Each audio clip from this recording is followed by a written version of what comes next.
ये थोड़ा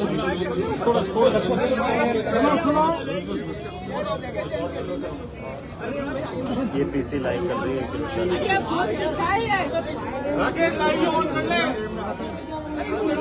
मैं उनको अमित को बोलूँ ना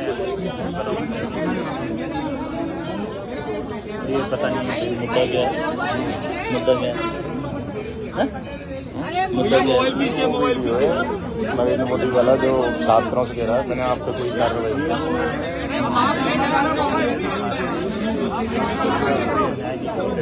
ये तो आप कह दो। शुरू करें।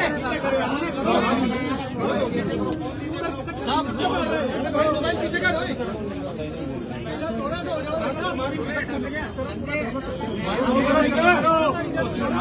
अरे भैया चुप हो जाओ सब। अच्छा प्रधानमंत्री जी को सुनो एक बार, प्रधानमंत्री जी को। जसराज जी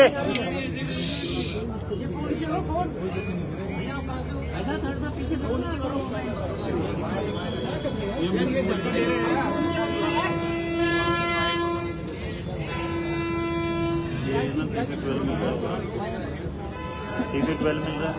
एक बार फिर थोड़ा आप चुप नहीं हो रहे। आप बता दो आज में आएगी। पीसीआर को रूट करो फटाफट। अरे वीरेंद्र लिख लेना। स्पीकर लेके आते हैं।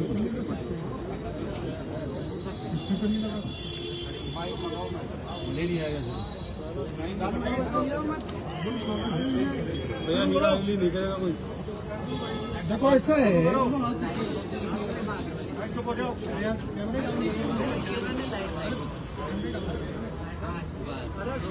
तो आगे आ जाओ थोड़ा सा। मैं बोल रहा हूँ बोलना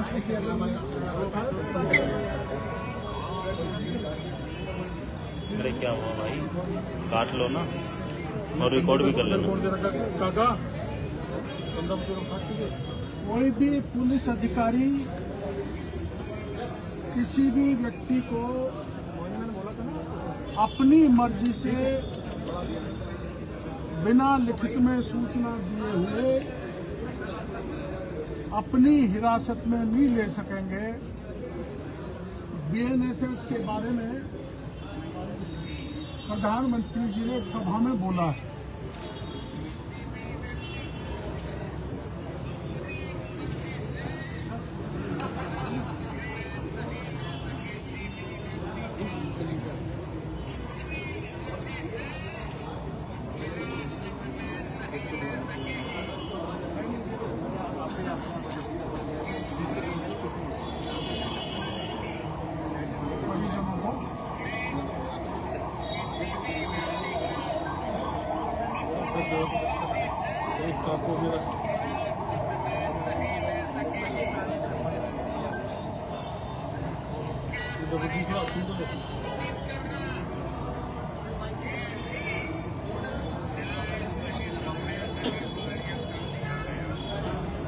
न्याय संहिता में अनिवार्य है कि परिजनों को सूचित किए बिना हिरासत में नहीं ले सकेंगे। और मैंने जो काम किया निर्दोष युवती मंजू शर्मा को पुलिस की हिरासत में बचाने का और रात में आधी रात पर उस युवती को उठाने के कारण आपको पता लग गया होगा कि उसकी दादी माँ दहशत में चली गई, जिसके कारण आज उसकी मौत हो गई। और उस मामले को लेकर मेरे खिलाफ ये प्रकरण दर्ज किया गया है महेश नगर थाने में। राजनीतिक मुद्दों को लेकर, जनता जनार्दन के हित के मुद्दों को लेकर मेरे खिलाफ 40 वर्ष से मुकदमे दर्ज हो रहे हैं। उस श्रृंखला में ये मामला और जुड़ गया और महज इसलिए कि एक युवती मंजू शर्मा और एक महिला अनीता गुजर, जिनको रात में कविता शर्मा उठाने गई थी, उनकी सूचना मुझे मिली। मैंने पुलिस कमिश्नर जयपुर को निवेदन किया, डीसीपी को कहा, क्योंकि वो महिला है, तेजस्विनी गौतम, ये कार्रवाई रात को मत करो, इनके खिलाफ कोई प्रकरण नहीं है। लेकिन वो रुकी नहीं तो मेरे को मौके पर जाना पड़ा। उसके लिए मैं माफी चाहता हूं कि मेरे को मौके पर नहीं जाना चाहिए। लेकिन ये जो बीएनएसएस है, इस बीएनएसएस में भारतीय नागरिक सुरक्षा संहिता की धारा 40 में लिखा है, 40(1) कि कोई भी प्राइवेट व्यक्ति किसी ऐसे व्यक्ति को जो उसकी उपस्थिति में नॉन बेलेबल कॉग्निजेबल ऑफेंस हो रहा है तो उसे रोक सकता है, उसे बचा सकता है, उसकी मदद कर सकता है। इस प्रावधान के कारण मैंने उस मंजू शर्मा और अनीता गुजर की मदद की। अब ये हमारी जो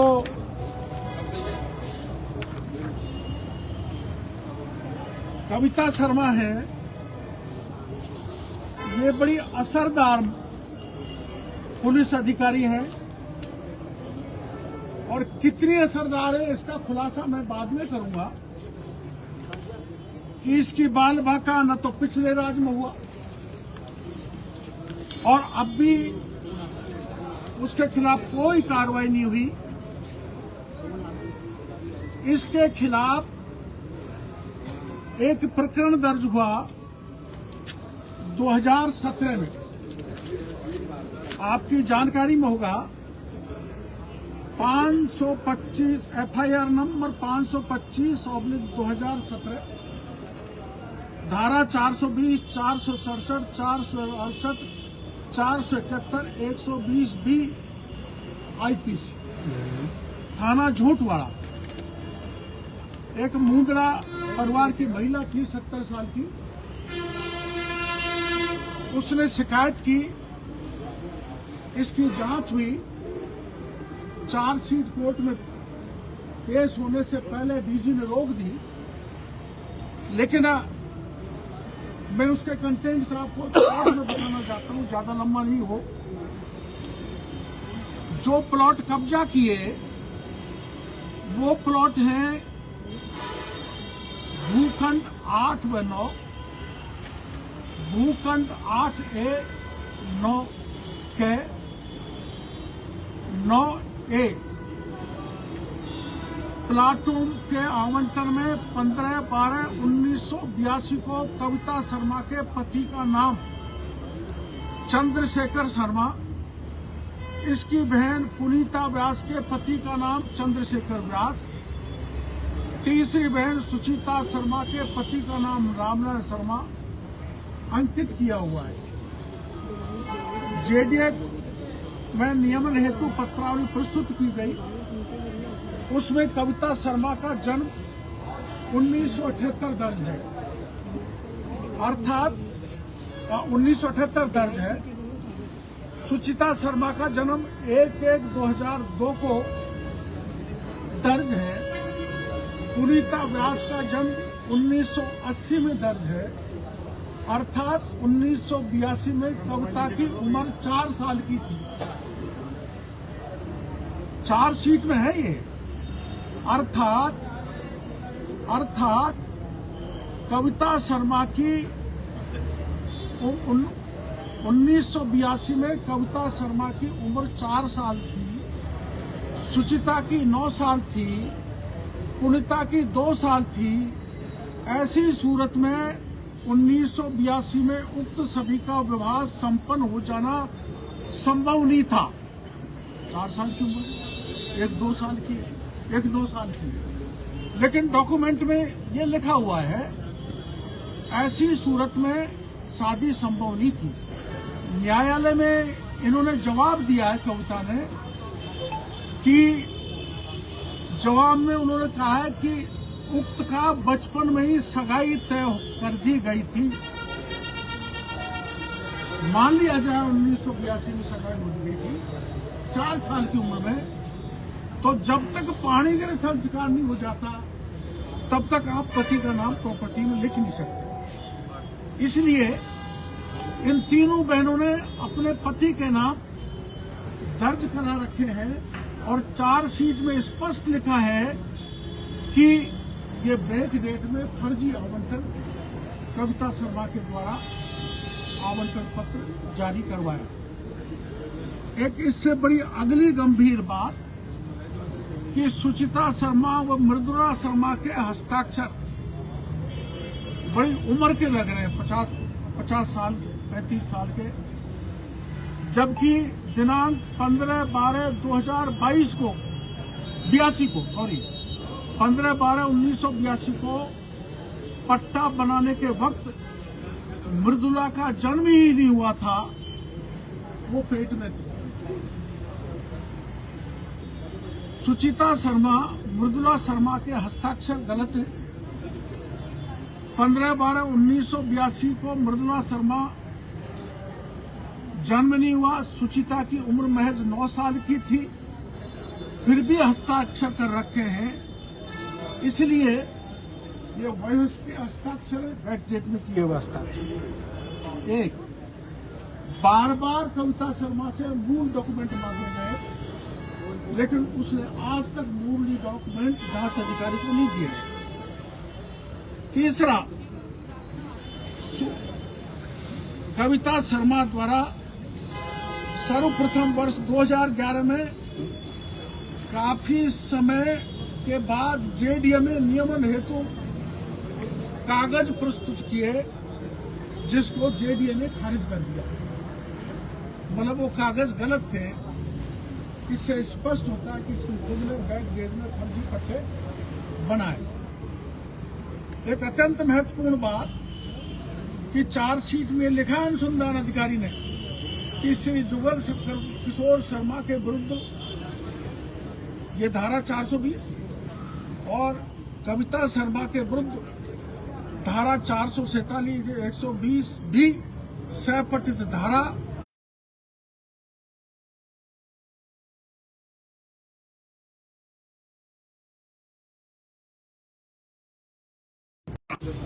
पिछली सरकार में इन्होंने अपना नाम वापस करवा लिया, नाम लिखवा लिया कविता शर्मा ने, और जो बाकी के लोग मर गए उनका चालान कर दिया था, गलती से रुक गया।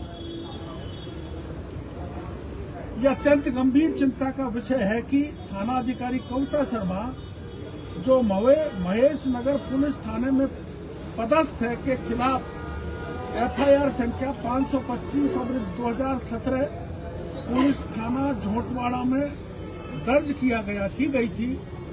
इस मामले की जांच सीआईडी सीबी द्वारा की गई, जिसमें कविता शर्मा को जुर्म प्रमाणित माना गया। हालांकि ये स्पष्ट है कि उक्त प्रकरण को सीआईडी सीबी के अधिकारियों द्वारा दबाव में बंद कर नतीजे को बदलने के लिए एक बार कोई मुलजिम बन जाता है। 9/7/2020 को कविता के खिलाफ मुकदमा दर्ज हुआ। राज्य में मेरे को तारीख अभी तक मिल नहीं पाई, ये मुकदमा दफ्तर दाखिल कर दिया। तो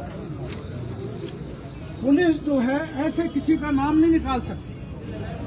मैं अगर किसी मुकदमे में हूं ना तो मेरा भी नाम नहीं निकाल सकता। जांच के बाद अगर प्रमाणित हो जाए।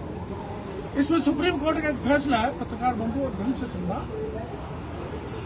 उसमें कहा गया कि जिसमें अनुसंधान कर लिया गया वह री इन्वेस्टिगेशन या फ्रेश इन्वेस्टिगेशन की श्रेणी में आता है।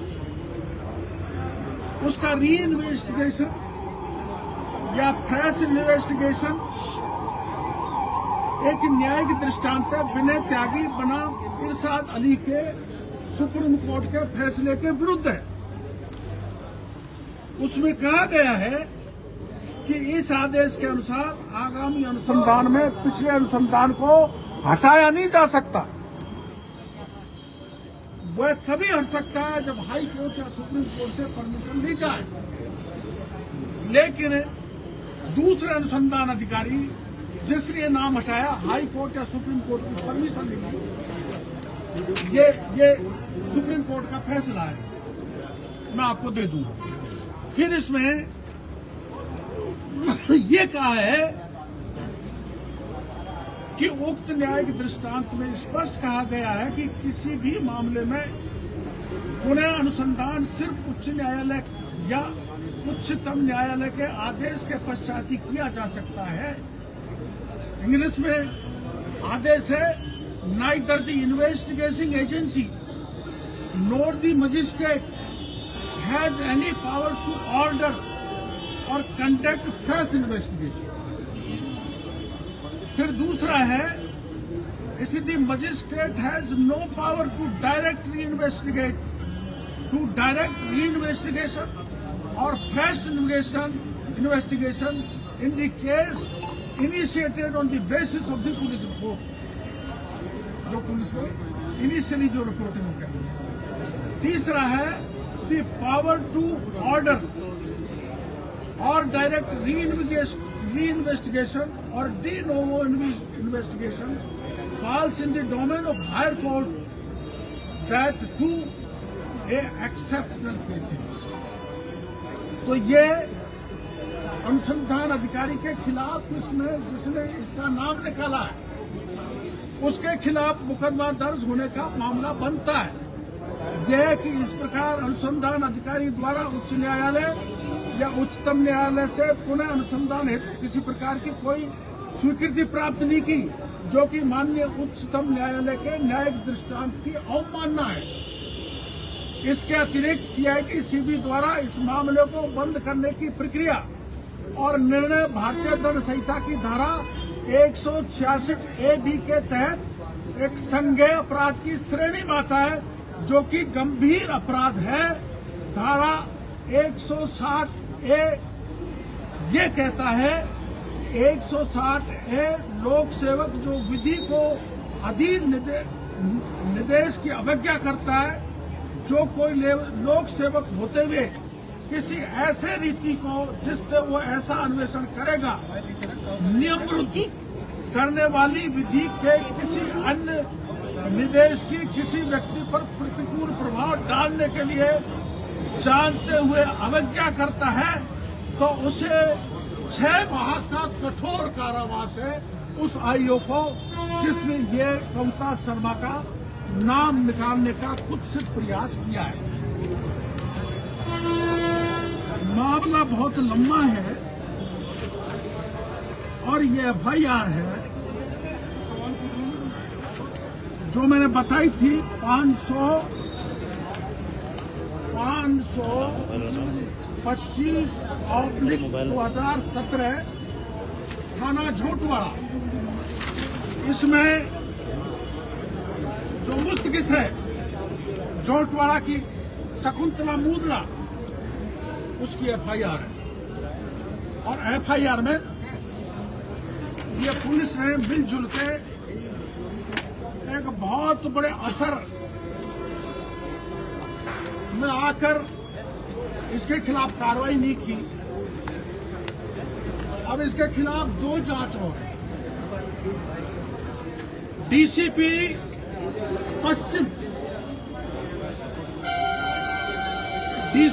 पश्चिम की दूसरी जांच पहली जांच की बढ़ेगी। डीसीपी पश्चिम ने डीसीपी पश्चिम ने 18/1/2024 को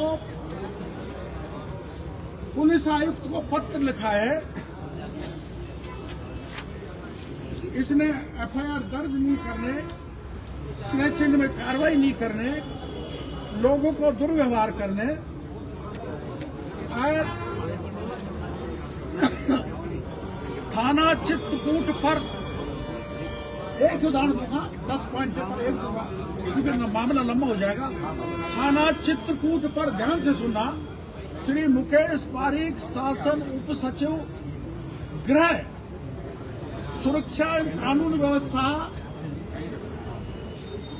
राजस्थान सरकार, जयपुर द्वारा स्वयं के निवास मकान number E/2/238 Chitrakoot scheme Jaipur में सामान चोरी होने की रिपोर्ट थाना अधिकारी कविता को दिनांक 24/12/2023 को थाने पे प्रस्तुत की थी। डिप्टी सेक्रेटरी होम ने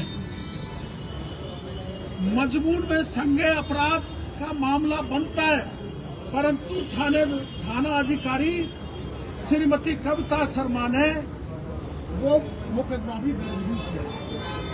डिप्टी सेक्रेटरी होम, ऐसे 10 मामले हैं। इसके आधार पर एक रिपोर्ट डीसीपी ने कमिश्नर को दी, जिसमें उन्होंने कहा है कि आरोपों की गंभीरता एवं लंबित प्राथमिक जांचों को दृष्टिगत रखते हुए श्रीमती कविता शर्मा, पत्नी श्री चंद्रशेखर शर्मा, पुलिस निरीक्षक थाना अधिकारी पुलिस थाना चित्रकूट जयपुर पश्चिम को निलंबित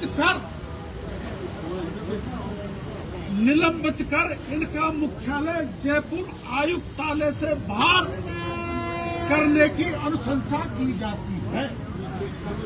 ये कब का है? 18/1/2024 डीसीपी पश्चिम का पत्र है। और दोबारा वही डीसीपी लिखते हैं 22/1/2024 को कमिश्नर के लिए श्रीमती कविता शर्मा, थानाधिकारी पुलिस थाना चित्रकूट जयपुर को अविलंब स्थानांतरण करके अन्यत्र नॉन फील्ड में पदस्थापित करने के लिए। उसमें 10 प्रकरण है। मामला चैन स्नैचिंग का है, फिर चैन स्नैचिंग का है, फिर बदमाशों का प्राण घातक हमला करने का है। किसी के खिलाफ मुकदमा दर्ज नहीं किया तो उपायुक्त ने अंकित किया है कि थानाधिकारी द्वारा अवकाश का उपयुक्त कारण अंकित करना पुलिस बल की टीम भावना के विपरीत है। अतः श्रीमती कविता शर्मा, पुलिस निरीक्षक थाना अधिकारी पुलिस थाना चित्रकूट को अवलंब स्थानांतरण करके नॉन फील्ड पर पदस्थापित करने का कष्ट करें। ये डीसीपी की कमिश्नर को पत्र है। अब मेरा जहां तक सहायता करने का मामला है वो ये है, मंजू शर्मा और अनिता गुजर, मैंने इसलिए मदद की है कि बीएनएसएस के कानून कहता है, बीएनएसएस में कभी केंद्र सरकार कानून लाई है कि भारतीय नागरिक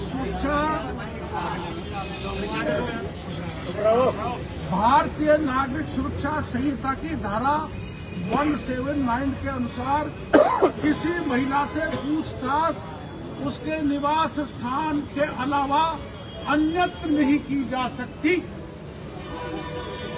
और मंजू शर्मा को वहां से करीबन 20 किलोमीटर दूर अपहरण कर गाड़ी में ले जाकर यातनाएं दे रही थी, जो मैंने उनको जाके पकड़ा था। दूसरा, भारतीय नागरिक सुरक्षा संहिता की धारा 43(5) के तहत रात्रि के समय महिलाओं की गिरफ्तारी या हिरासत लेना पूरी तरह से प्रतिबंधित है। ये हमारा नया कानून जो देश के प्रधानमंत्री ने बनाया है,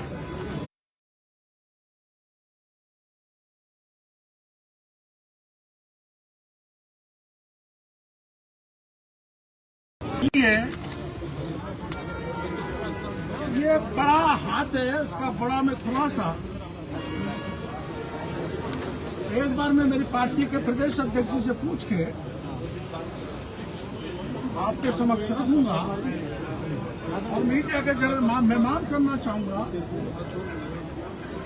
कि मंजू शर्मा की दादी मां की मौत का कारण ये जो सीआई है, ये जबरन घर में घुसी, उसके माँ बाप ने मना किया, 3 मेन पुलिस वाले थे और जबरन घुसकर उस बच्ची को उठा लाए। उसकी दादी माँ सदमे में गई और मौत हो गई। उसके लिए कविता शर्मा जिम्मेदार है और वो अधिकारी जिम्मेदार हैं जिन्होंने इसको बचाया है। वो अधिकारी जिम्मेदार हैं जिन्होंने कविता शर्मा के खिलाफ सख्ततम कार्रवाई हो। जो अधिकारी इनको बचा रहे हैं पिछले रात से लेकर अब तक, उसकी सरकार गंभीरता से जांच करे और सुप्रीम कोर्ट, हाई कोर्ट के आदेश के अनुसार जिन अधिकारियों ने बचाया उनके खिलाफ पुख्ता और सख्त कार्रवाई हो। और जो ये मुकदमा है जिसको मैं कोई नाम नहीं निकाल सकते, मैंने सुप्रीम कोर्ट, हाई कोर्ट की रूलिंग दी है, उस मुकदमे में कविता शर्मा की गिरफ्तारी हो जानी चाहिए। ये मैं मीडिया के सामने निवेदन कर रहा हूँ। कल मुख्यमंत्री जी से भी मौका मिला, टाइम मिला तो निवेदन कर आऊंगा और प्रदेश अध्यक्ष जी से पूछकर कौन किस किस के बड़े हाथ हैं तब मैं को उजागर करूंगा। ये कौन से अधिकारी हैं जिनका नाम आप अभी नहीं बता रहे हैं? कौन जिम्मेदार है अधिकारी? ये तो जांच में है।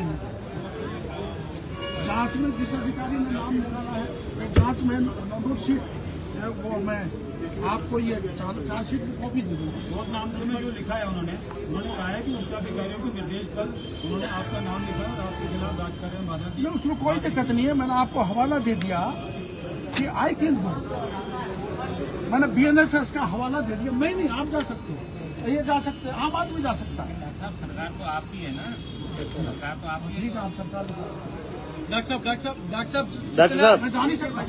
नहीं, आप सरकार का अधिकारी सो जाए तो मेरी जिम्मेदारी नहीं था कि किसी को बताऊं। नहीं, इनके कहने का मतलब है आप इसलिए कार्रवाई क्यों नहीं हो रही है?